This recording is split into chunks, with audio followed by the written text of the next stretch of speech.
Oh, Ethiopia. I love Ethiopia. Again, it's a little bit unfair because I'm from there, but it's such an interesting history. It's got 3,000 years of unbroken nationhood. It's got a language. It's got its own written text. It has a huge number of UNESCO World Heritage Sites. It's got, we think about it and we think maybe about the king, if people know much about it, or we think about the famines in the 70s and the late 80s. It really kind of defined the country along those negative terms, which are definitely there and can't be denied, but there's so much potential there. It's 80 different languages are spoken there, the history is interesting, the culture is diverse, the food is delicious, the landscape is gorgeous, the mountains, the Simians and the Bali Mountains are beautiful, the Rift Valley starts there and goes down through Africa, so there's a lot of nature and natural beauty there and a lot of human beauty there. So it feels like a place full of potential that's just on the cusp of becoming great, and that really appeals to me. And of course the daily life appeals to me. I still have family there, the day-to-day interactions, which are very people-based and relationship-based.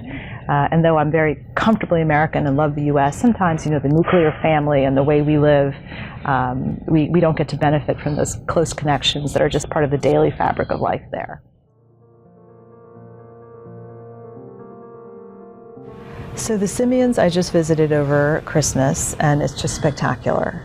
Again, the mountains are gorgeous. They just go on and on and on, and there is hiking of every kind. You can do a day hike, you can do a 4-day hike to the peak of Rosh Hashanah, which is, I think, 10,000 feet high, or maybe even higher, so 4,000, so 11,000 feet high.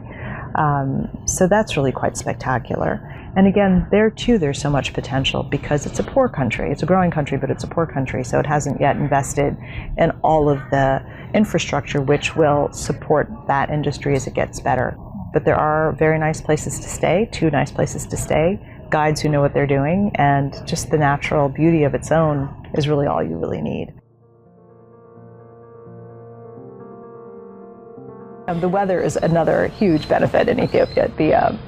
The tourism slogan used to be, the way the Ethiopian calendar is designed is 12 months of 30 and a short month of 5. So the tourism slogan is 13 months of sunshine because it is sunny almost every day. Except, there's a rainy season, but it's very temperate. So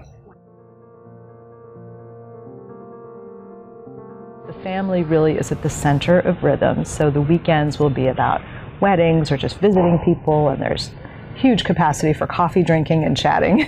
Sip a cup of coffee and chat all afternoon long, which is, can be, it's just extremely sociable and just a reminder of the connectedness, which I really love.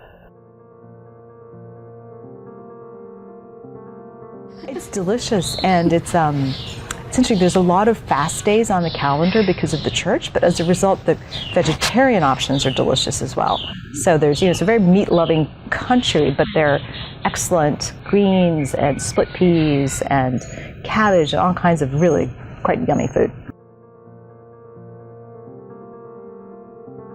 It just got so much potential. I don't know how else to say it, but to say it really is waiting to come into its own. And there's a disconnect between the rich history and the pride that people feel and some of the difficulties that there are now. There are pockets of serious poverty, not pockets, there's a lot. It's one of the poorest countries in the world, not pockets. But the potential to start from a foundation of pride and history and potential and go places if the human resources are accessed is what's really exciting, I think, right there now.